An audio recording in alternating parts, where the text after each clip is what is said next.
What is up, my Lorcana Goons? Welcome back to the Lorcana Goons channel, and we're going to go over the top 8 decks from the Charlie's Collectible Show 10K tournament that happened this weekend. The tournament consisted of 186 players. It was a 2-day event, having multiple rounds of Swiss from day 1 and day 2, then cutting to a top 8 of some really amazing Lumineers, some great Lorcana players, very well known in the community, so be sure to like, comment, and subscribe to this video if you like this content, and also check out their social media pages. I'm going to be tagging and leaving links in the description below to these deck lists, but also some of the players' accounts on Twitter and maybe even Facebook if you want to follow their Lorcana journey. $10,000 awarded as prizing, and in first place we have Amber Steel, piloted by Brennan DeCandio.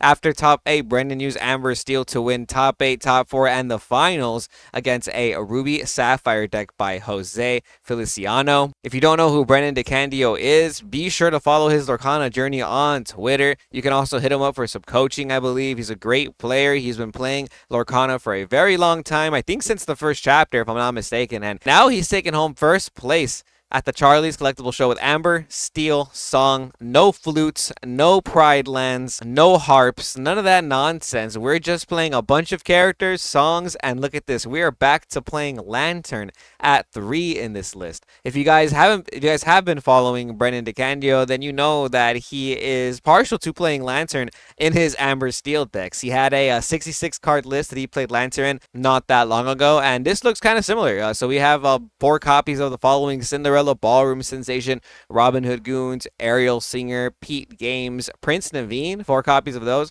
4 Rapunzel, 4 Champion of Sherwood Robin Hood, then we got 4 Storm Rage on, Strength of a Raging Fire, Whole New World. We're also playing 3 of the following: Piglet Pirate Captain, Ursula Vanessa, Mr. Smee, 3 copies of Cinderella Stout Hearted, 2 copies of the Bare Necessities, and we got 3 copies of Along Came Zeus, and 3 copies of the Lantern to round off this list. Amber Steel is in a very good spot this format, I think, right now. It has a very good matchup against any Steel deck. Usually Steel's hardest matchup is Steel, and when you're playing a deck like Amber Steel, you're able to Whole New World the opponent's hand. You're able to use Bare Necessities to snipe out cards like Be Prepared, and now with Prince Naveen, you can gain some massive tempo by playing Prince Naveen on turn 4, ensuring that you will have a character to sing Whole New World, because you can play Whole New World for free without having to pay any extra cost after that. Usually the strategy was to keep a 5-cost singer to survive on the board, or shift into your Robin Hood on turn 3 so you can sing Whole New World, or make sure your Ariel survives so that you can use her to sing Whole New World. But there's so much removal now in Lorcana, you can just brawl these cards. You know, we have cards like Let It Go, plenty of cards that remove these characters from the board. But now you got Prince Naveen, who's not only a singer 6 character, but when you play him, you can play a song that costs 6 or less for free, aka Whole New World, right? So you don't necessarily have to lose out on the ability to play that card. And then you even have Pete Games to ensure that your opponent can't board wipe you with any actions on the following turn when you go really wide. I think Amber Steel's in a great spot this format. You have everything it needs. You have heavy draw power. You have some boss monsters. You got heavy questers in this deck. And with Lantern, the ability to shift cards early like Cinderella Stout Hearted, or even playing cards a lot easier like Rapunzel or Mr. Smees, that gives you a huge advantage when you're going second or something like that, right? Because you're able to dump your hand even quicker with cards like Lantern, Piglet, Vanessa, these little small bodies, and then once you Whole New World, you get all the value back. And even cooler, if you open up Lantern turn 2, you go turn 1 Cinderella, turn 2 Lantern, and then turn 3 you can play Prince Naveen a turn earlier and sing Whole New World that way, which might actually be even better than shifting Queen and singing Whole New World, or playing Ariel on turn 3 and hoping that your Ariel survives. So that's a pretty good play, being able to play Prince Naveen on turn 3. Maybe you play Prince Naveen on turn 3, you're able to play Along Came Zeus, you pop a card, and then the next turn you use the same Naveen to sing Whole New World. So you can do stuff like that too. Huge shout out and huge congratulations to Brendan DeCandio for getting first place with Amber Steel song. And it's crazy because his final matchup was against Ruby Sapphire, and Ruby Sapphire is supposed to have a very good matchup against Amber Steel song. You know, everyone always used to say that it was an unwinnable matchup, but it almost feels like that matchup is more than winnable now with the way the meta is turning out. I do want to add, I really like playing cards like Ursula Vanessa in this deck. It complements your ability to sing switching songs. Very often you're playing Cinderella and Ariel, and your opponent's going to have to out those cards, but sometimes they let the Vanessa stick around on the board in the early game, and Vanessa can sing Along Came Zeus, Strength of a Raging Fire, Storm Rage On. So if you thought it was difficult to deal with Cinderella on turn 1, it's harder when they start playing Ursula on turn 2, Ariel on turn 3, and then Prince and Navina on turn 4. That's back to back to back to back singer characters, pretty much making every song in their deck live if they have that on curve. So Amber Steel, they have a lot more to do this format, trust. Rapunzel's a great card, Stout-Hearted Cindy's a great card, and that Pete Games referee, bro. Like Pete Games referee post a whole new world, like that makes a big impact, especially if your opponent is like heavily relying on something like Be Prepared or Under the Sea, for example. And you'll see right now the Ruby Sapphire list was not playing big Sisu, so maybe that plays a big difference because, you know, usually big Sisu does have a pretty good impact against Amber Steel song, but even then, a lot of your characters are going to be 3 strength anyways, so they're going to have Ice Block Sisu to really try and get all the value there. But I don't know, let me know what you guys think of this first place Amber Steel song deck. Let me know, do you guys think Amber Steel is the best deck of the format? Next up, we got the second place list by Jose Feliciano playing Ruby Sapphire. This list looking extra spicy. We are not playing any of the big Sisu. Like I was talking about, no Sisu characters, actually, no Ice Block. You know, I feel like I've been seeing a lot of people play Ice Block Sisu again, but we have the following cards: 3 Chicha, 4 Tipo. We're actually playing our 1 Jump Ahead as well. We're playing 3 of those, and we're playing 4 copies of Visions of the Future, 3 copies of Vitalisphere, 4 copies of Popsicle because that's mandatory, and then after that we have 4 copies of Grandma Tala, Hiram Flavorsham, Maui, Madame Medusa at 4. We're playing 3 copies of Scar, the Vicious Cheater. If you don't know what this card does, this is a 7-cost uninkable character, 6 strength, 5 willpower. He has Rush. He can quest for 2, and during your turn, whenever this character banishes another character in a challenge, you may ready this character, and then but he can't quest for the rest of the turn. So what this allows you to do is swing into multiple characters. It's almost like a one-sided Be Prepared because you can get a pseudo board wipe if your opponent has a bunch of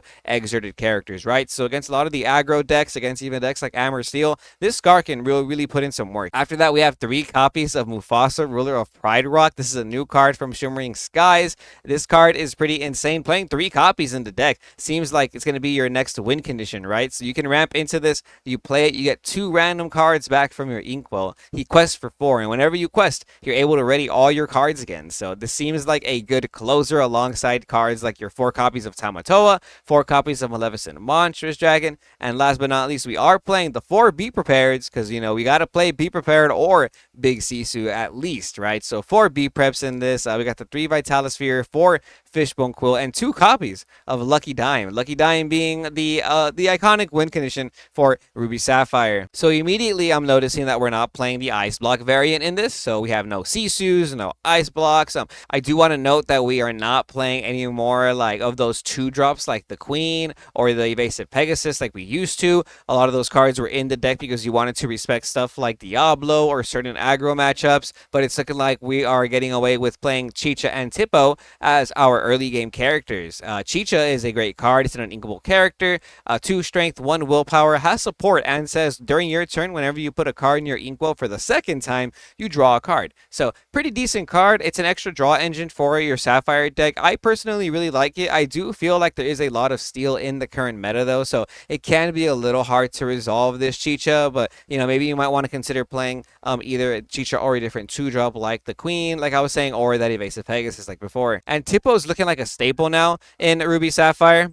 A lot of people switching to playing Tipo with multiple copies of 1 Jump Ahead, so that on turn 2 you always have a way to get that extra ink. Even though you are kind of adding a card from your hand to your Inkwell, which is an extra minus card from your hand with Tipo, it's still just an extra card you can draw that can get you from 3 ink to 4 1 turn earlier. 4 copies of Medusa seems like a lot without the Ice Block, you know, but you know, we are playing Fishbone Quill, which lets us get rid of our uninkables. Speaking of uninkables, we are playing 22 uninkables in this deck. Oh my gosh, let me know what you guys think about that. No Develop Your Brain, only 4 copies of Visions of the Future. Also want to make note of that. And yeah, I feel like Ruby Sapphire is really up there this format. I think it has a lot of potential, especially now with the way the meta is being developed with no Bucky. You have way more consistent ways to ramp from 2 ink to 4 ink, meaning you'll be able to get to your 5 and 6 drops a lot quicker, like Mana Medusa, Maui, even Scar. So the matchups that you were normally like really losing that were very polarizing for you are actually a lot more winnable now because you have way more consistent ramp, and you know that little extra ramp can get you to that 5, 6, 7 ink you need to be able to stabilize against a lot of these aggro decks. Even like the Ice Block Sisu version, I feel like that deck is very good against a lot of the aggro decks. You know, you used to just get demolished by like green purple or like hyper aggro, but now you have more than a winning chance with all the available Ruby removal cards. So shout out Jose Feliciano for getting second place with Ruby Sapphire Mufasa deck. A very spicy take on the way you normally play Ruby Sapphire. And this deck, I'll say it every time, reminds me so much of playing a deck like Exodia, for example, where they just kind of build up their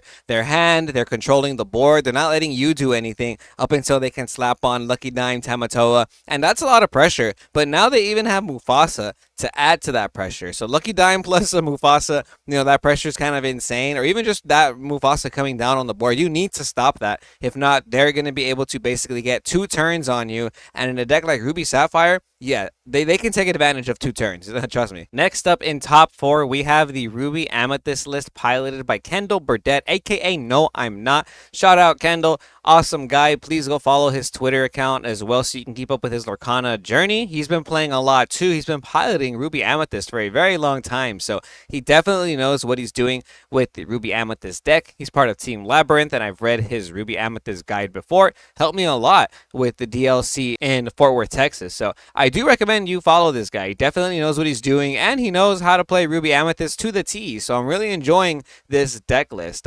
Gonna go over it very quickly. We got 8 1-drops, the Chernobog Followers, and the Magic Broom. We're still playing the Petting Zoo package of 4 Goat, Rabbit, Fox, and Snake, but now we're playing 2 Crab as well, which is nice to see in this meta. I think it's a meta that's very crab friendly. There's so many characters just being spammed on the board nowadays, and being able to play Crab to pump up your Brooms, your Chernobogs, your Rabbits, it helps you eliminate a lot of the big characters on the board. And sometimes you just want to play Crab on turn 3 to have a 3/3/3 character to contest a lot of the hyper aggro boards, which is nice as well. I do want to stress that we are still playing Flynn Rider Frenemy. Very important. You know, I feel like I was getting tired of this card personally because of all the steel that was appearing in the meta, but now a lot of people are going back to playing Ruby Sapphire or like Sapphire Steel, even Sapphire Emerald, you know what I mean? And it's starting to feel like you actually do need Flynn Rider in your deck. I had taken it out, but now I'm personally playing a couple Flynns and a couple Cuscos, but that combo of Flynn into Sisu is just killer sometimes, and now we even have extra locations to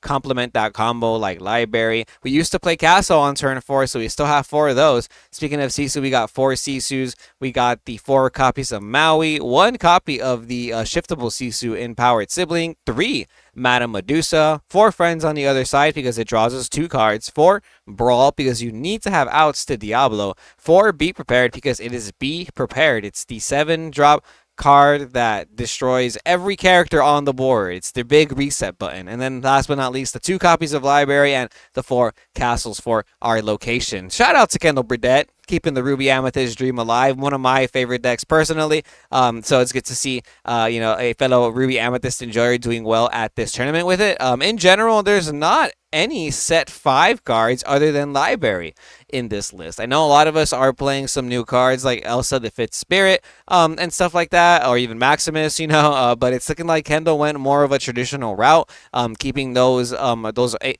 1-drops that we were seeing last format, like the Brooms and the Turnabogs, as your cycle, and keeping that Flynn Rider package strong in there too as well. Like sometimes that Flynn Rider package just wins you so many games. Against like really good players though, they will not let that Flynn resolve, right?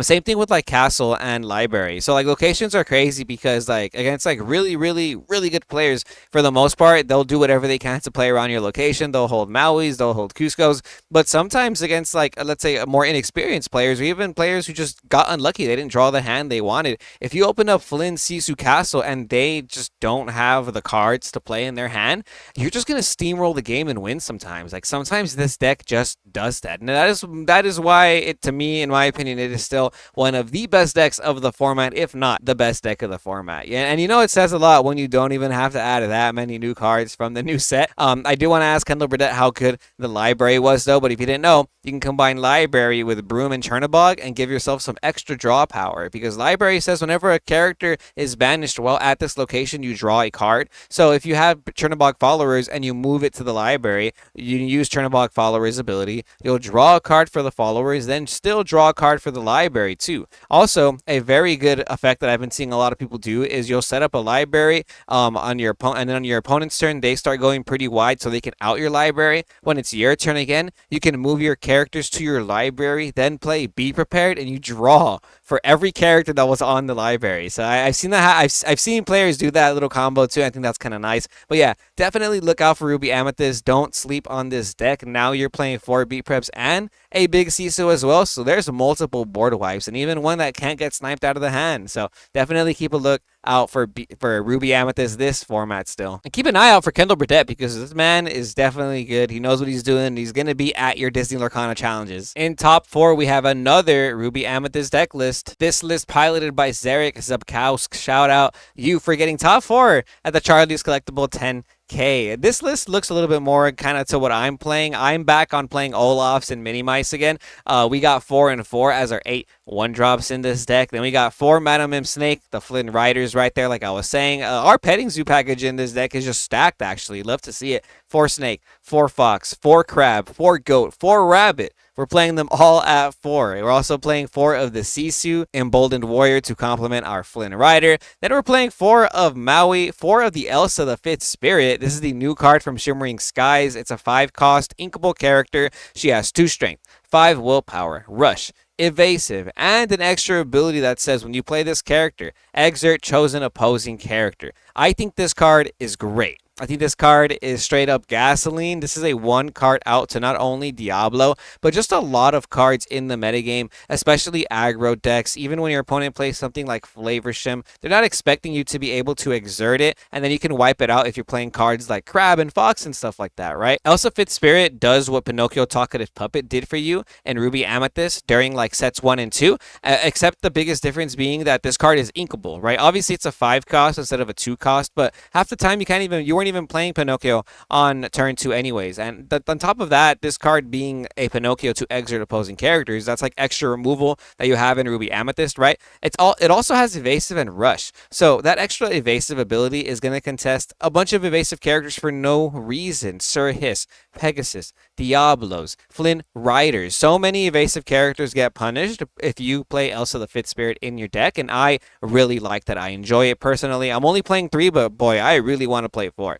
We also got 3 copies of Madame Medusa and Lady Tremaine. We got a 3-3 split here for our removal. We got 4 copies of Friends on the other side. And look at this. The rest of our removal is also in 3 ofs. We got 3 Be King Undisputed and 3 Be Prepared. Wow. So we got 3, 6, 9, 12 removal cards that are all uninkable. And then we have 4 rabbits for the rest of our uninkable package, being 16 uninkables in this deck. Kind of seems like a lot. Not sure how I feel personally about a card like Be King Undisputed, but I am really liking Lady Tremaine this format too, by the way. I think Lady Tremaine is slowly going to start coming back, and I think going to start slowly coming back, and I definitely think it has a place in this format. I can understand why people are playing 3 Be Prepared as well. It's a card that you don't want to see clumped up in your hand too often, especially when your opponent's playing Emerald or anything like Bare Necessities. They're going to be able to look at your hand with Ursula, Bare Necessities, and get rid of that Be Prepared. Also, against Amber Steel, it feels really bad to open up Be Prepared before their whole new world and not draw it after. So I don't know, maybe playing less copies of it means you're not going to see it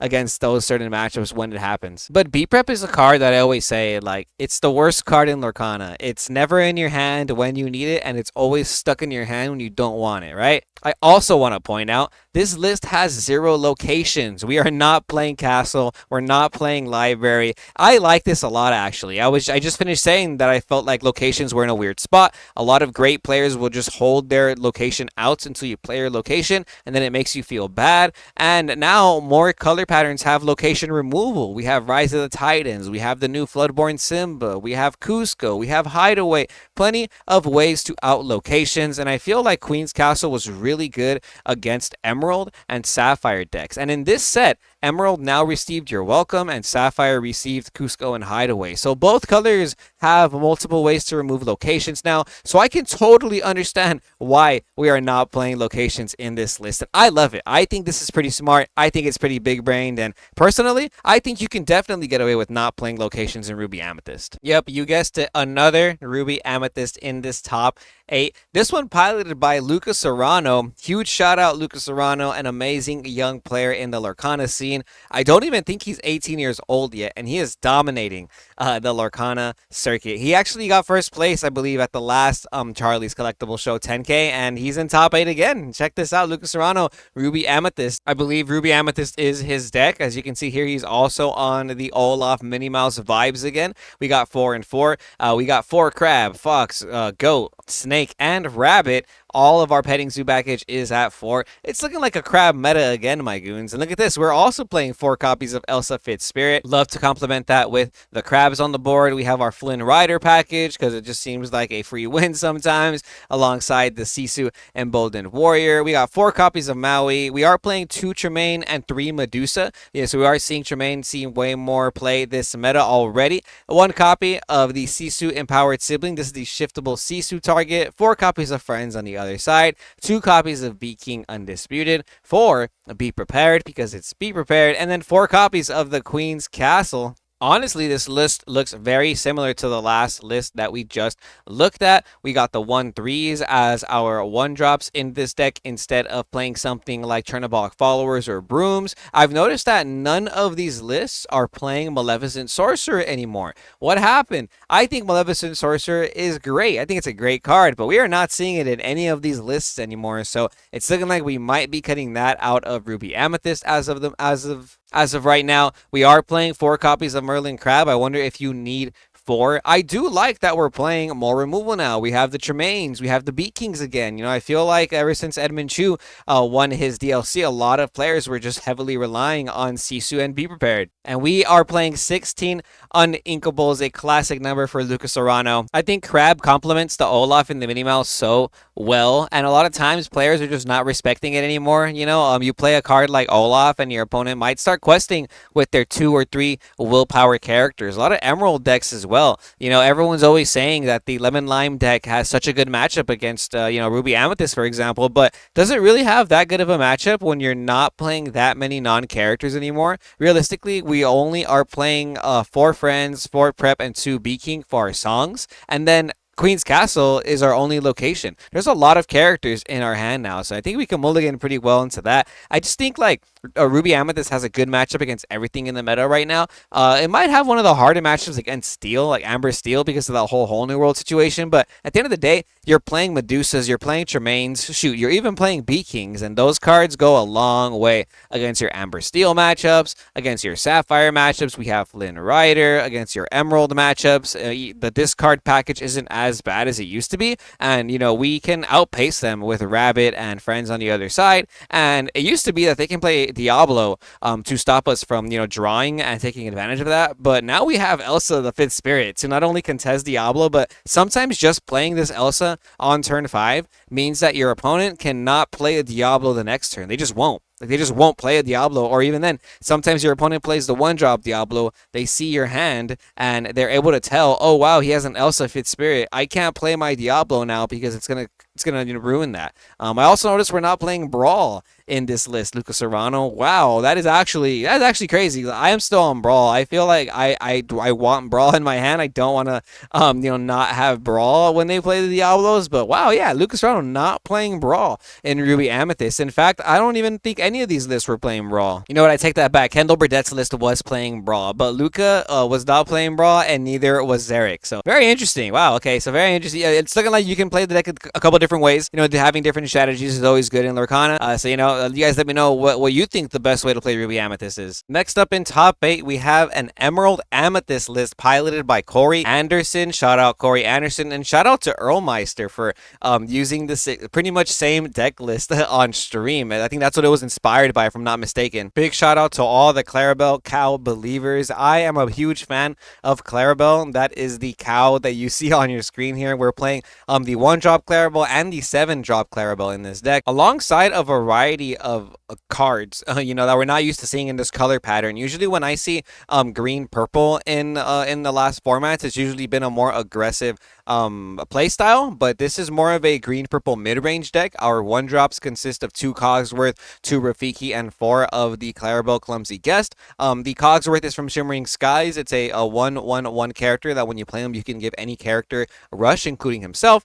We have Rafiki, which has Challenger +3. It's kind of like a Captain Hook for your deck. And then we have Clarabelle, the Clumsy Guest. This is item removal for Emerald. It's very strong. You can play it on turn 1 with no ability, or later on, you can play it on turn 3, for example.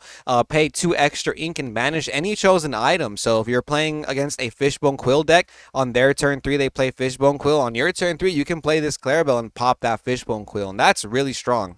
And then you can shift 5 into your 7-drop Clarabelle, which says at the end of your turn, if your opponent has more cards in their hand than you do, you draw until you're equal. So heavy draw power already in green-purple, but now we have even more with this Clarabelle. Kind of cool. We're also playing 4 copies of Snake. We have 4 copies of Bonsai. This is a 2-drop uninkable character that came out in Shimmering Skies. 3 strength, 2 willpower, 3 strength, 2 willpower, and he quests for 2. So it's a 2 quester card that basically will trade into almost any character in the game, is what it kind of feels like. At least early characters are definitely going to have to trade a whole body into this Bonsai to clear it. Usually when you play cards like Merfolk or Flynn, they discard a card from your hand, right? But the biggest issue is that your opponent gets a value trade. If they're playing even a Goons character, they are going to survive that challenge, right? But in Bonsai's case, he has 3 strength, so it's going to clear most characters, including a card like Fox, right? We're playing 2 copies of the Mother Gothel 2-drop character. This is the Mother Gothel Manipulator. This is a 2-cost character, inkable, 1 strength, 3 willpower, that says when you play this character, you can pay 3 more ink to return chosen character to the player's hand. I think this card's really good. You get to choose any character to bounce, so it's almost like a Mother Knows Best, but it's inkable, right? You do have to pay 5 ink, but it is inkable, and there is a Floodborn Mother Gothel as well, so you can set up a situation where you don't use the ability but shift to the Mother Gothel later on, right? We're playing 4 copies of Ursa the Deceiver because we want to snipe cards, songs specifically, out of the hand. We got 4 Foxes, 3 Merlin Crab, 1 Kit Cloud Kicker, 2 copies of Lyle Tiberius. Lyle Tiberius is a 3-cost character, uninkable, that says when you play this character, chosen opposing character gains Reckless. So it's a pretty good way to stop the aggro decks for at least that turn. And then when one of your other characters is banished, each opponent loses 1 lore. So that's a really good way to stop aggro decks, or even just kind of come back into the lore race, right? Because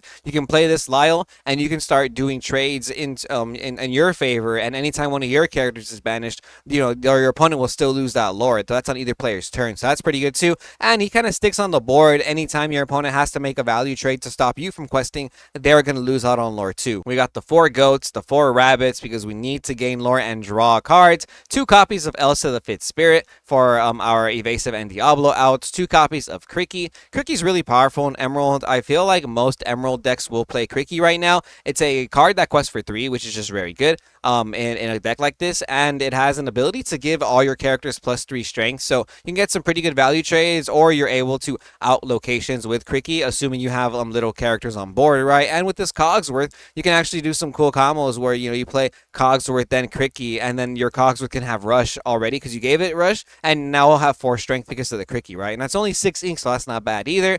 With 6 ink, you can also play the Mother Gothel Unwavering Schemer. This is the Floodborn Mother Gothel. A 4/6 stat line is pretty good. 4 strength, 6 willpower is honestly not bad at all. It will survive Along Came Zeus. It's a shiftable Mother Gothel, so you can shift this on turn 4. It does quest for 2. That's really nice. And when you play this character, each opponent chooses one of their characters and returns it to their hand. So it's kind of like Lady Tremaine, where they have to choose, so it doesn't get like the heaviest value because because you don't get to pick. If your opponent only has one character on the board, then, you know, it's going to be the same target every time. We're also playing 2 copies of our Ursula Sea Witch Queen. That is the 7-drop Floodborn that quests for 3. Great card, stops your opponent from singing songs, and if Amber Steel is going to start taking over the meta, maybe this is a card you want to play in your Amethyst decks. Also lets you exert opposing characters too, which is nice. The 3 copies of Big Clarabelle, Light on Her Hooves, we went over that. 4 copies of Friends on the other side. 2 copies of Your Welcome in this deck. I like the interaction of cards like Your Welcome and Kit Cloud Kicker or Mother Gothel with Clarabelle, right? If you have Clarabelle on board and you're bouncing cards to your opponent's hand, that's more cards that you're going to get to draw at the end of your turn. And if you're using cards like Your Welcome, that's, you know, your opponent's going to draw 2 cards, but if you got Clarabelle, that's 2 extra cards you get to draw as well. So that's pretty nice. And the best thing about Your Welcome is that you have location removal in Emerald now. Like, now you don't have to just flat out lose to Queen's Castle, because sometimes when your opponent would drop Queen's Castle on you, you would just lose the game because you didn't have enough to clear the Queen's Castle. But now at least Your Welcome is a one-shot out to Queen's Castle. Yes, your opponent draws 2 cards, but you won't lose the game anymore. Speaking of Queen's Castle, we played 2 Queen's Castle in this deck and 1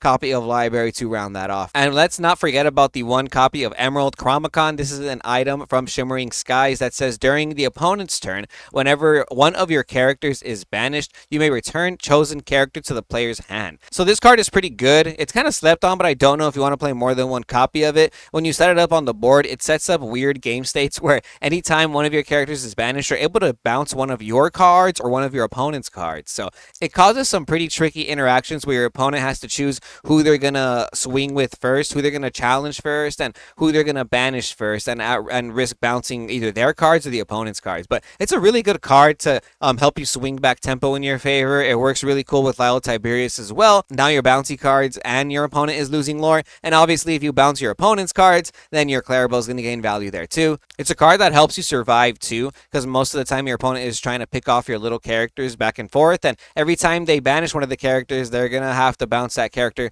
that they used possibly back to their hand, or you can bounce back one of your characters like a rabbit or something to generate some more value. Shout out Corey Anderson, shout out Earl Meister, and shout out all the Clarabelle Cow believers this format. Next up, we have another Ruby Sapphire list. This one piloted by Jarrett Zimmerman. Shout out you. Follow his social media accounts as well for their Lorcana journey. This is a list that I am more familiar with. This is more like the Sailor Ruby Sapphire list. We are playing Popsicles as our 1-drops, 4 alongside 3 Ice Block, and then we're going to follow that up with 4 copies of Tipo, 4 copies of One Jump Ahead, 4 copies of Visions of the Future. We're not playing Develop the Brain anymore. We're no more developing our brain. It's looking like we are taking Visions into the Future to 4, maxing out on that. We are Vision maxing in this deck now. Gotta hand it to Tipo. Tipo is exceeding my expectations. 4 copies of Tipo, 4 copies of the Sisu Daring Visitor, which is honestly, in my opinion, like, I just can't do it. I just can't get behind it, bro. Like, 3 is fine. Like, 4 just seems like a lot. But you are comboing it off with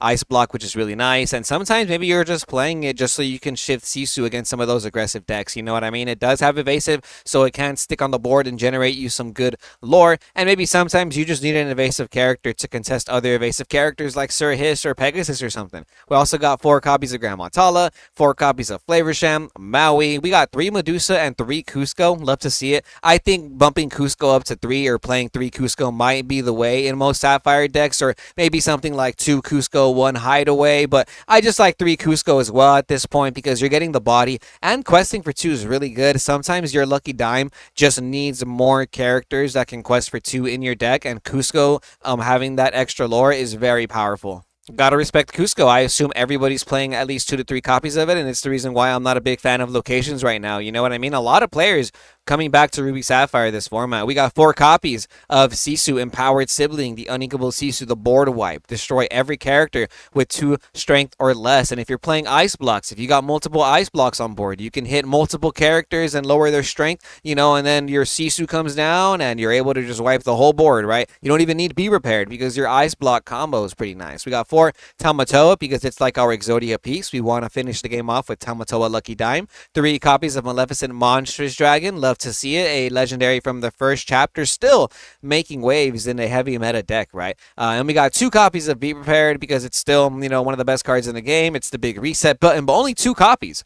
only 2 copies. I'm seeing a lot of Ruby Sapphire decks only play 2 copies of Be Prepared. So this is like key information that you guys got to pay attention to, that I pay attention to when it comes to deck lists and deck building. A lot of people are, they tend to stick to the cookie cutter deck list. So if I go whole new world on a Ruby Sapphire deck and I see 2 B preps in the discard pile, I'm going to assume that all the B preps are gone, right? So if you're playing the exact list, you are giving away some information to the opponent that way. Obviously, Force Sisu is great because you cannot get rid of Sisu with Bare Necessities or Ursa the Deceiver. So you can't play around everything either. And I think that's why I like Ruby Sapphire. Like this deck has like everything. We got draw power, we have ways to dig with Visions of the Future, you have removal, you have ramp. It's just one of those decks where you have to tell your opponent, play around everything. Like, try, I dare you. And you just can't. Like, you can't play around everything either, you know? But big shout out to Jared Zimmerman for getting top 8 at the Charlie's Collectible 10K tournament with Ruby Sapphire. Pretty cool. So far, a pretty diverse meta, and we've seen 2 different ways of playing Ruby Sapphire. And last but not least, in top 8, we got Jonathan Lamb playing Sapphire Steel,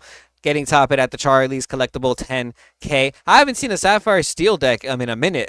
I feel like I didn't cover it in the last video I did where we went over those like 16 deck lists. There wasn't a Sapphire Steel deck actually in any of those top cut lists that we saw. I haven't really been seeing it. But hey, Sapphire Steel still very important in this meta. We got Captain Hook at 4, Force meaning 2 copies of Argus. If you don't know what Argus does, it doesn't do anything. It's a vanilla. It's a 2 strength inkable, 4 strength, 1 willpower character. Why Argus? Well, when your opponent plays Flynn, you can play Argus. It'll turn off that Flynn. And most of the time, if they play Sisu, then you can go Fishbone Quill and empty your hand, so their Sisu will not be strong enough to trigger that Flynn. And the 4 strength is just really good right now because it contests pretty much everything in most of the color patterns. Medusas, Tremaines, for Ruby. And it's going to be able to out a lot of the new hyper aggro strategies where they're playing Baloo and Donald. Your 4-drop character will clear those bodyguard characters, which is nice. We got 4 copies of Mickey Mouse Detective. We are not playing 1 jump ahead is what it's looking like, so we're playing Mickey Mouse Detective. 2 copies only of Pete Games Referee, 2 copies of Bell Strange but Special, 4 Flavorshim, 4 Cogsworth, 3 Sad Beast, 2 Chenpo. Chenpo's a vanilla bodyguard, a 5 ink character, 4 strength, 7 willpower, has bodyguard, pretty cool. We're playing 1 copy of Ariel Treasure Collector because she can quest for 5, and when we combo that off with Lucky Dime, it's pretty nice. Only 1 copy of Cusco, which is pretty surprising. The Cusco we were talking about in Sapphire. 1 copy of Kronk, which is something I am not used to seeing. Kronk is a card that has an ability very similar to Tinkerbell Giant Fairy, which we are playing 4 of in this deck. So maybe they wanted to play 5 Tinkerbell Giant Fairy, but you can't do that in Lorcana, so instead you shove in 1 Kronk in the deck. So Kronk is a 6 cost character, inkable, 4 strength, 5 willpower, the exact same stats, but Kronk has resist +1, so that's kind of nice. No shift character, obviously, no shiftable target for Kronk, but during your turn, whenever this character banishes another character in a challenge, you may deal 2 damage to chosen characters. So very similar ability. The biggest difference is you cannot shift it, obviously, and you do not get that burst 1 damage across the board either. But hey, sometimes you just need that tempo swing. You need that pressure to be able to, challenge characters and pop a Diablo or something, right? We're playing 2 copies of Fire the Cannons, 2 copies of Let It Go, 4 Whole New World because this is Sapphire Steel. We've seen a lot of strategies in Sapphire Steel that do not play Whole New World, like Sky's List, shout out. But in this list, we are playing Whole New World. We are playing 3 Grab Your Sword, 4 Popsicle, 2 Fortisphere. Very interesting, not 4, only 2 Fortisphere,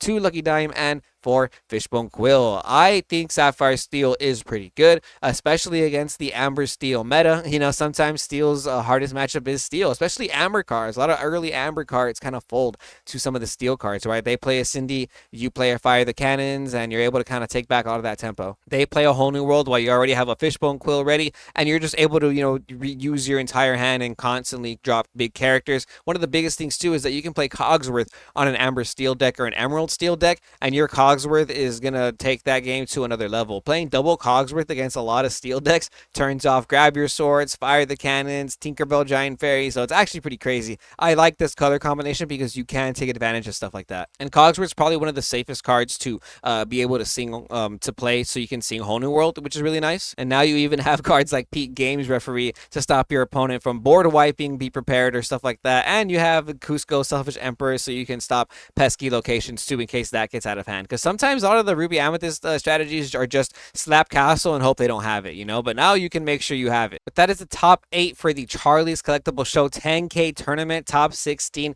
consisted of a lot of Amber Steel decks, another Ruby Sapphire, another Sapphire Amber as well. But I do want to give an honorable mention to this Amethyst Steel list by Eric Petch that was in the top 16, I believe, as well. This list looks pretty cool. It's not necessarily any broom activity or anything, but we are playing a more tempo-based list is what it's looking like. We got 4 Captain Hooks, 4 Cogsworth, which probably complements that Captain Hook pretty well. 2 copies of Turnabog. We got the 4 Snakes, Mies, Foxes. We also got 4 Goats, 4 Rabbits, 2 Maleficent Sorceress, 3 Crabs, 4 Peak Games, 4 Elsa Fifth Spirit. I'm telling you, that Elsa Fifth Spirit, man, it's doing a lot this meta. I like it a lot, too. I want to play 4 as well in most decks. 4 Tinkerbell Giant Fairy, Friends on the other side. Then we got 2 Strength, 4 Along Came Zeus, and 3 copies of the Queen's Castle. Amethyst Steel Tempo, top 16 of this event. 180 players, so big shout out to Eric Petch as well. Honorable mention right here. And shout out to all the players, for playing this tournament. I know it's not an easy thing to do, playing 2 days of Lorcana. Big shout out to everybody who made top 8. Shout out Charlie's Collectible Show. Thank you so much for watching my Lorcana Goons. Be sure to stay tuned to Lorcana Goons for more meta info. Like, comment, and subscribe because it does support the channel. We do appreciate it. And we'll see you Goons next time.